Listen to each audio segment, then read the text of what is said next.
Muy buenos días, queridos hermanos. Hoy es miércoles 13 de mayo y estamos contentos de poder compartir la lección con cada uno de ustedes. Dios es maravilloso, hermanos. Todos los días nos regala un sol y un día precioso para disfrutar. Así que por ese agradecimiento que tenemos, estudiemos su palabra con más deseo y con más ansia. Así que vamos a empezar con ustedes, Stephanie Franco Y Eric Colón. Bienvenidos.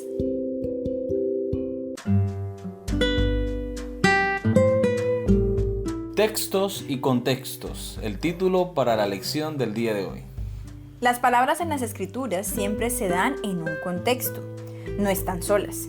Una palabra tiene su contexto inmediato dentro de una oración y es esta unidad la que debe entenderse primero. Luego está el contexto más amplio de la unidad general en la que aparece la oración. Quizás sea una parte del pasaje, un capítulo o una serie de capítulos.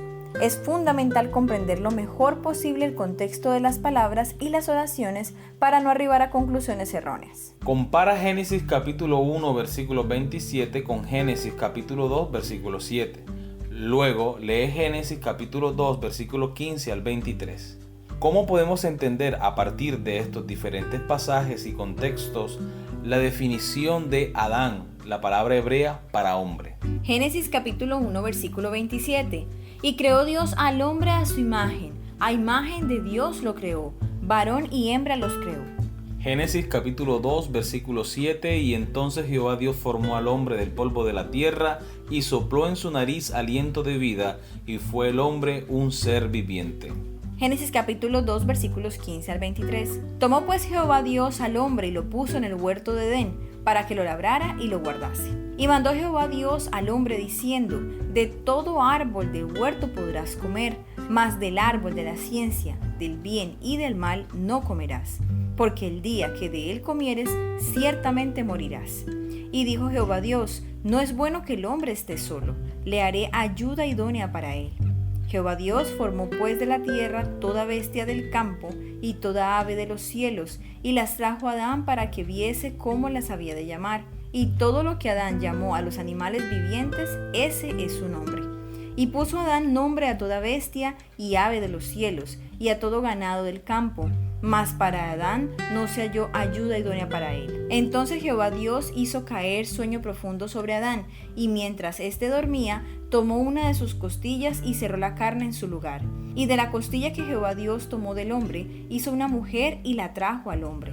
Dijo entonces Adán: esto es ahora hueso de mis huesos y carne de mi carne. Esta será llamada varona, porque del varón fue tomada. Muy bien, recordemos las preguntas.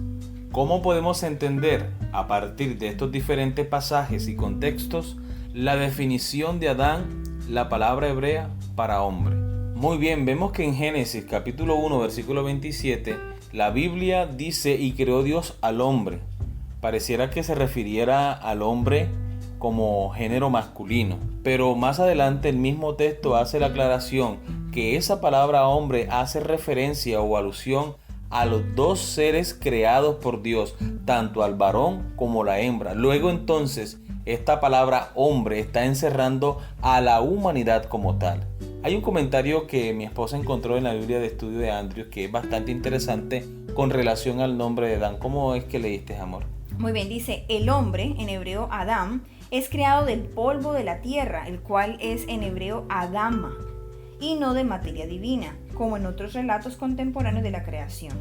Así entonces el hombre regresará al polvo al morir, como está en Génesis 3:19. El aliento de vida insuflado por Dios transforma al hombre del polvo a un ser a imagen de Dios y dependiente de él de modo permanente, tal cual está en Job capítulo 27 versículo 3. Mire qué curioso de dónde proviene el nombre Adán. Significa tierra, porque del polvo fue tomado. Y dice la Biblia específicamente que cuando el hombre muera, volverá a la tierra, porque el Señor tomó de la tierra para formar al hombre. Así que Adán es una creación más de las manos de Dios, pero con una condición especial. Lo hizo a su imagen, conforme a su semejanza. Muy bien, continuamos con la lectura. Ya hemos visto que la repetición del término vará en Génesis 1:27 indica un énfasis en la creación del hombre. Ahora vemos que el hombre se define dentro del contexto de este versículo como hombre y mujer. Esto significa que el término hebreo Adán debe entenderse en este pasaje como una referencia al género humano o la humanidad. Sin embargo, en Génesis capítulo 2, versículo 7, el mismo término Adán se usa para referirse a la formación de Adán del polvo de la tierra. En hebreo, Adama, observa el juego de palabras. Aquí solo se hace referencia al Adán masculino, ya que la creación de Eva es posterior y de una manera totalmente diferente. Así es que cada pasaje, incluso dentro del contexto de dos capítulos, vemos una diferenciación entre la definición de Adán como humanidad en Génesis 1:27 y el hombre en Adán según Génesis 2:7.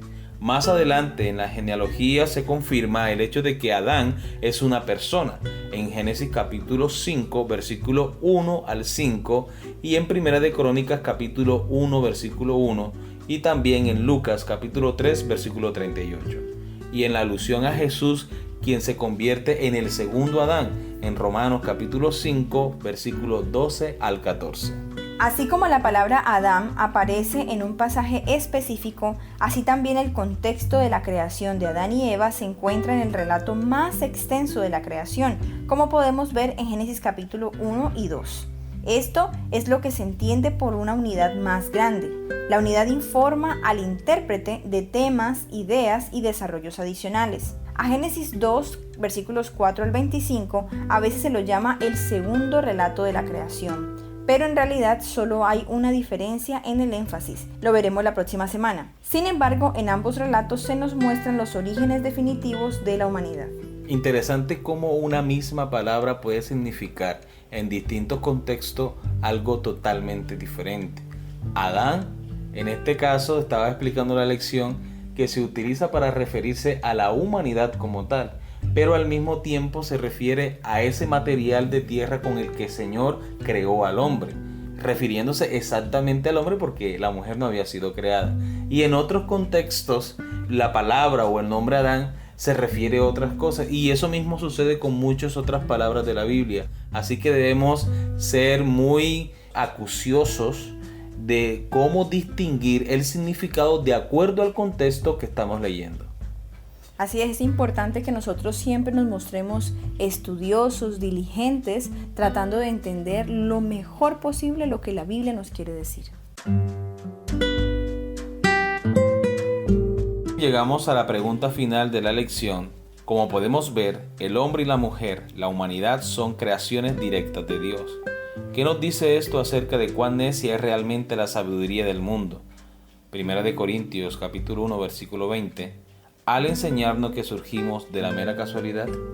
Primera los Corintios capítulo 1 versículo 20. ¿Dónde está el sabio? ¿Dónde está el escriba? ¿Dónde está el disputador de este siglo? ¿No ha enloquecido Dios la sabiduría del mundo? Muy bien, queremos leer para ustedes el comentario bíblico que encontramos en la Biblia de Andrews, un verdadero regalo que usted le puede hacer a la persona que ama. Esta Biblia se la regalé a mi esposa. ¿Cuándo fue, mi amor? Eso fue hace 1 año y medio. Sí, se la compré en la tienda de Apia de Sincelejo. Y es un buen regalo que usted le pueda hacer a su esposa o a su esposo o a algún amigo, porque de verdad tiene muchos comentarios que nos ayudan a entender lo que estamos estudiando de la palabra de Dios, como por ejemplo en este caso de 1 Corintios 1:20. ¿Cómo dice allí el comentario, amor? Muy bien, recordemos que en 1 Corintios 1:20 habla de ¿no ha enloquecido Dios la sabiduría del mundo?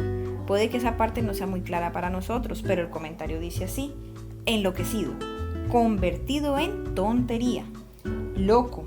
En este capítulo es lo opuesto de sabio, alguien ignorante o tonto. Lo que podría ser entonces que Dios ha convertido en tontería la sabiduría del mundo. Recordemos entonces la pregunta: ¿qué nos dice esto acerca de cuán necia es realmente la sabiduría del mundo? Vemos que las personas se aferran a una teoría que es imposible que tenga una comprobación científica verdadera, una comprobación científica real. El mundo científico cree que el ser humano vino a la existencia por causa de la evolución. Charles Darwin explica que desde un ancestro común todos los seres que nosotros conocemos vinieron a la existencia. Para explicar la teoría de la evolución, Darwin acuña la teoría de la selección natural, que supone la supervivencia del más apto. Quiere decir que un organismo, llámese unicelular, pluricelular, se ve afectado por algunos, elementos de su entorno que lo están atacando. Este organismo, de acuerdo con la teoría de la selección natural, va creando características diferentes a los de su misma especie para protegerse de los aspectos que pueden perjudicarlo de su ambiente, y así se va transformando en una nueva especie, en un animal distinto.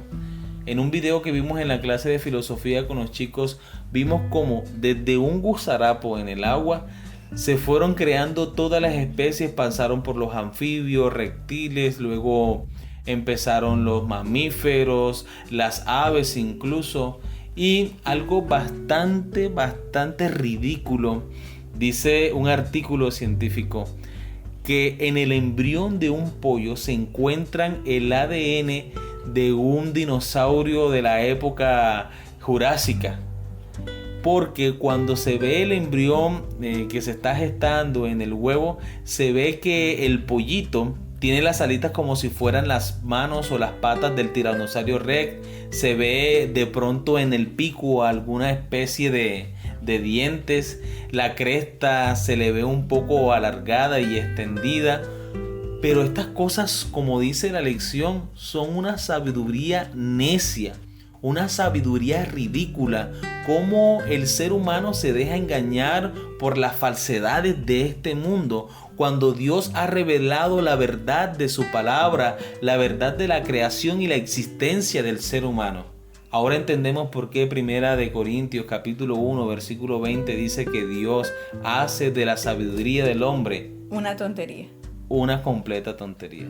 Entonces, mientras las personas viven con la zozobra, con el deseo de saber de dónde venimos y a dónde vamos, nosotros, aquellos que hemos decidido creer y entregar nuestra vida a Cristo, descansamos con la certeza que hemos sido creados por Dios a su imagen y semejanza, y que muy pronto el Señor vendrá a esta tierra y nos llevará con Él hasta el cielo.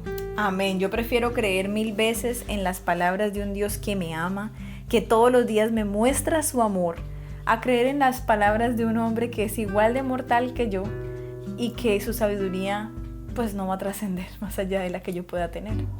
Muy bien, eso me hace recordar del texto que encontramos en Job. ¿Te acuerdas, mi amor, cuando Job estaba preguntándole al Señor que no entendía la situación que estaba viviendo, que le explicara? Sí. Entonces el Señor en su misericordia se presenta delante de Job y le dice, bueno, tú me has preguntado a mí, ahora cíñete como un varón valiente. Ahora yo te voy a preguntar a ti, ¿dónde estabas tú cuando yo empecé a fundar la tierra? ¿Dónde estabas tú cuando yo le puse freno a los mares? ¿Dónde estabas tú cuando yo le puse nombre a todas las estrellas? Wow. Entonces Job se cayó la boca y dijo, Señor, tú eres grande y misericordioso. Así es. Entonces delante de Dios, delante de la sabiduría de Dios, solo nos queda una cosa: aceptar por fe todo lo que Dios ha hecho para nuestro beneficio y para nuestra salvación. Amén. Muy bien, espero que hayan disfrutado de esta lección tanto como yo aquí al escuchar a mi esposo explicando este tema, porque me gusta mucho. Así que espero que también puedan acompañarnos el día de mañana con otra lección.